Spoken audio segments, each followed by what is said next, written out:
Hello, in this video I'm gonna show you how to change TREZOR Model T's language. To do it, go to Settings in the TREZOR Suite app, then go to Device. Now you'll find Language and you can set it to any from this list. Now follow the instructions on the screen of your TREZOR. Just click on OK.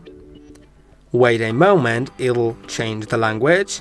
Then click on Confirm. Now the language is changed. Switching back to English works the same exact way. Just click on OK and continue. And I hope that this video was helpful. Don't forget to like and subscribe. See you in the next one.